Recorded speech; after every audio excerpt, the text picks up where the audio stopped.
और महाराष्ट्र सरकार ने मुंबई में जमीन लीज के किराए बढ़ाने का फैसला किया है। राज्य सरकार के नए फैसले से मुंबई के पॉश इलाकों में लीज रेंट में 18,000 गुना तक की बढ़ोतरी संभव है। अंग्रेजों के जमाने में लीज पर ली गई जमीन का किराया आज के बाजार भाव के मुकाबले न के बराबर है। कम किराए से राज्य सरकार को नुकसान हो रहा है। इसी वजह से राज्य सरकार ने किराया बढ़ाने का फैसला किया है। मुंबई में सरकारी जमीन पर बनी इमारतों के लीज खत्म होने पर अब ज्यादा किराया चुकाना होगा। राज्य सरकार ने तय किया है कि अब जमीनों का किराया रेडी रेकनर रेट से तय किया जाएगा। रेडी रेकनर रेट ओ सर्किल रेट है, जिसके आधार पर सरकार जमीन के भाव तय करती है और स्टैंप ड्यूटी वसूलती है।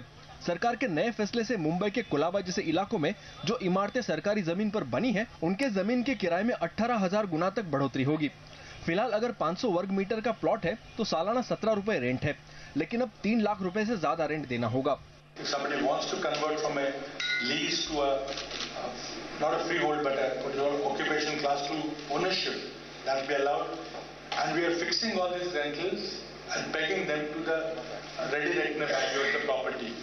मुंबई में ढेरों ऐसी इमारतें हैं जो सरकारी जमीन को लंबी मियाद के लिए किराए पर लेकर बनाई गई है।